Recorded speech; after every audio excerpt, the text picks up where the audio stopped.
Well, good day. Hope you're doing well today. You're listening to Mental Health Matters on the Jefferson Exchange with Jefferson Public Radio and NAMI Southern Oregon.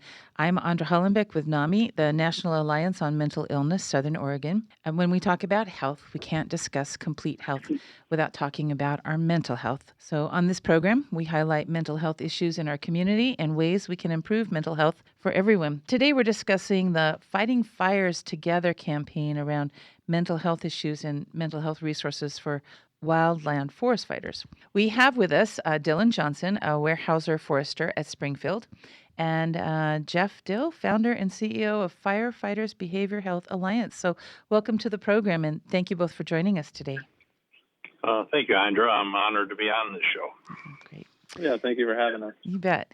So wildfire season's coming up, and we are all critically aware of how dependent we are on firefighters that fight those fires for us. So, Jeff, Weyerhaeuser has started raising awareness about the particular mental health challenges facing wildland firefighters.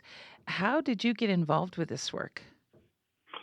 Well, it's amazing because we're all put on a path, and we just really don't understand where that path goes, but we just do it. So I started as a volunteer firefighter in the Chicagoland area back in 1990s, and I got 34 years in, and it all started because of Hurricane Katrina for me on the behavioral health aspect and for my brothers and sisters in the first responder world. So in 2010, my wife and I, Karen, we founded Firefighter Behavioral Health Alliance, FBHA, make it shorter and easier.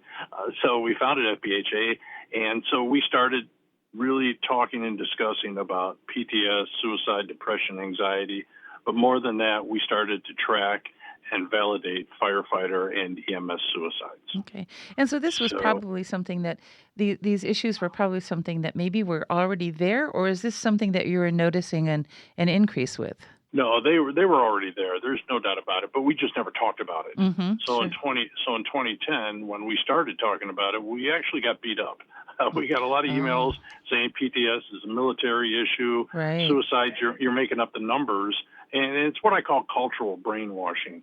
Because, Andra, if I asked you, when you hear the term firefighter, what words would come to your mind? Right. Well, we know kind of like rescuer, strong, dependable, people you can count on, that kind of stuff. Absolutely. And every time we put this uniform on, that's what's expected of us, to be strong, give help, don't ask for help, don't show any weakness. Mm-hmm. And when you're struggling, whether on the job or in your personal life, and you're held to that standard by your brothers and sisters, society, it's very difficult to then ask for help. And our wildland firefighters, they're different than structural. I'm a structural firefighter. Wildland firefighters, they have a completely different set of issues that they need to deal with. And we need to, because we track wildland firefighter suicides.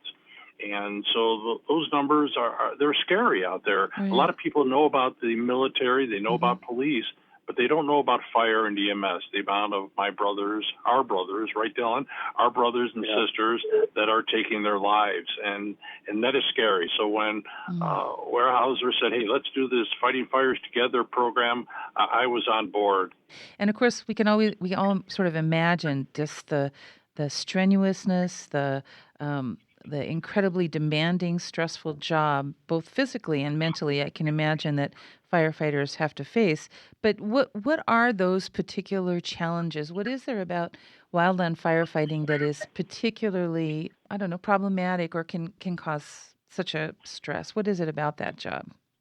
Well, it's a lot. There's a combination of a lot of things. I mean, and I make the statement that growing up, I'm 62, so growing up in the 60s and 70s and 80s, you saw wildland firefighters. It was on the hillsides and the mountains and a lot of trees. Well, what we've done now is we've built communities in these trees and these hillsides and mountains.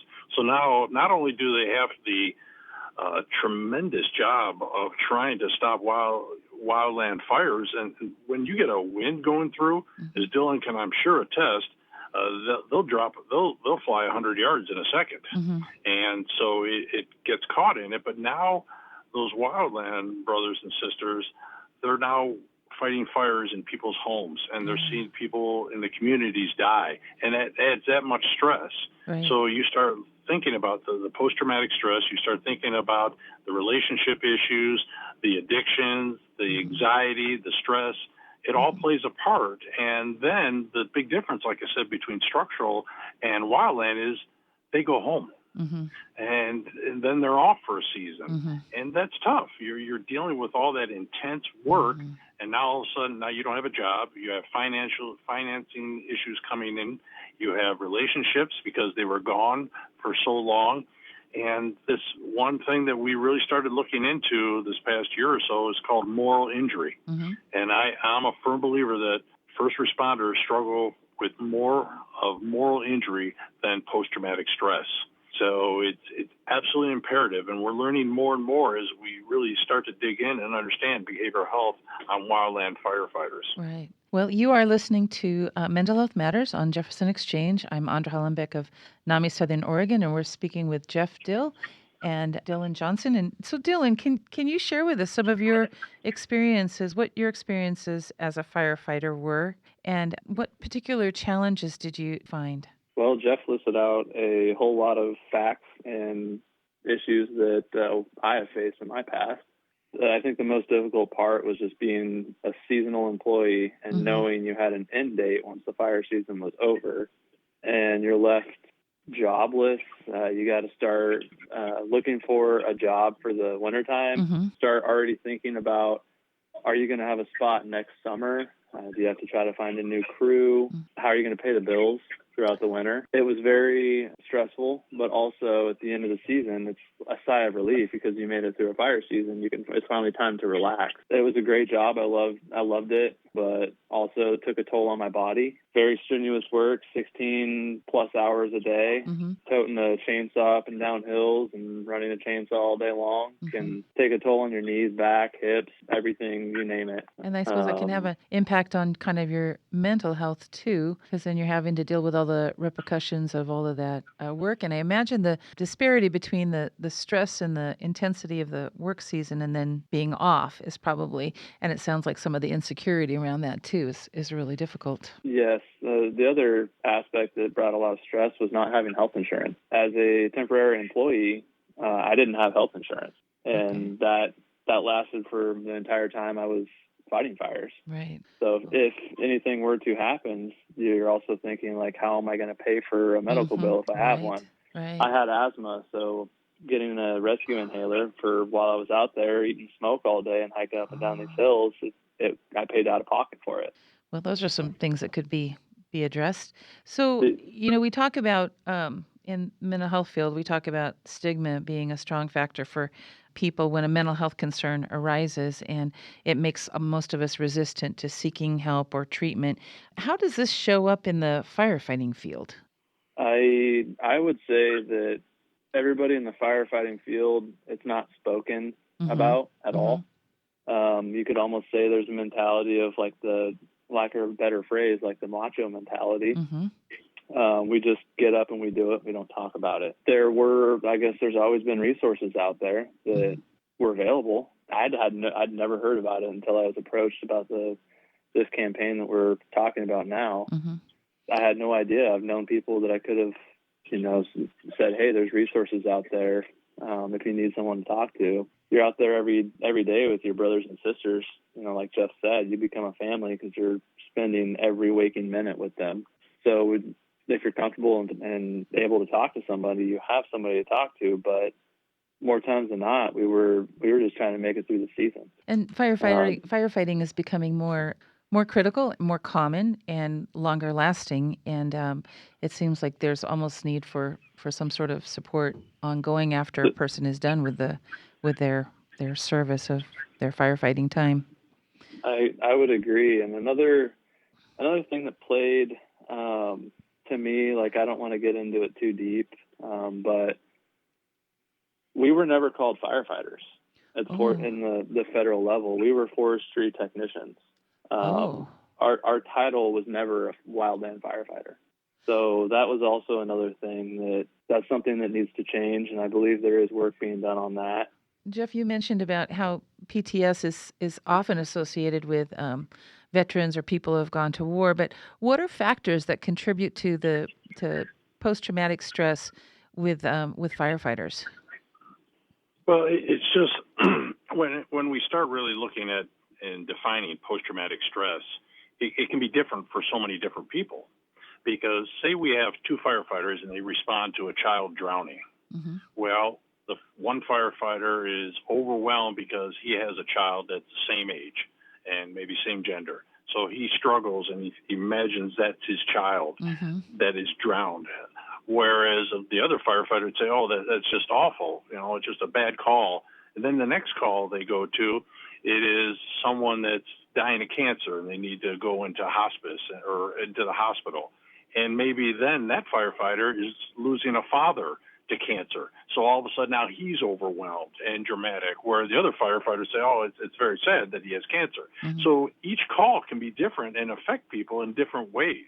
Mm-hmm. And it shows up in so many different manners, from everything from addictions to anxiety to flashbacks to nightmares. And so understanding, there's a term that I coined many years ago, and it's called internal size up. Mm-hmm. And what that means is that we need to ask ourselves two questions every day. Why am I acting this way? Why am I feeling this way? Uh-huh. And the best thing that we can do is listen to others, because they see us better than we will ever see ourselves. Mm-hmm. And then we also have to listen to our bodies. Our body's telling us, "Hey, you're not sleeping. Mm-hmm. You're angry. You're getting angry very quickly, or you've turned to some type of addiction. The stress and anxiety is causing so much problems in your life." And so that's why I say it's different for everyone. So if someone's at a conference and they hear someone speaking about PTS, that person might say, "Well, that's not me. I don't have those issues." Right. But you might have other ones. Mm-hmm. And I wanted to explain quick moral injury. So PTS is trauma-based, fear-based, Mm-hmm. things we see and do. Moral injury is more, it affects our emotions Mm-hmm. and the feelings of guilt and the feelings of helplessness. As wildland firefighters, they watch a forest burn and they've watched communities burn, and it's just helpless. We're Mm-hmm. supposed to be here helping, protecting this property, saving lives, and it's not happening. So they're trained to do that, and yet they can't. Right. So all those start affecting emotions.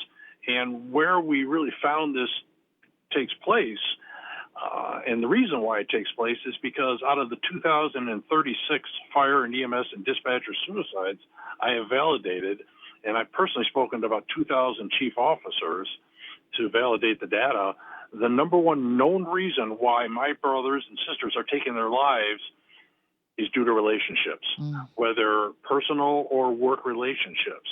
And that hits our emotions. Right. And right. so this moral injury is something that we really need to make sure that we take care of in our wildland firefighters.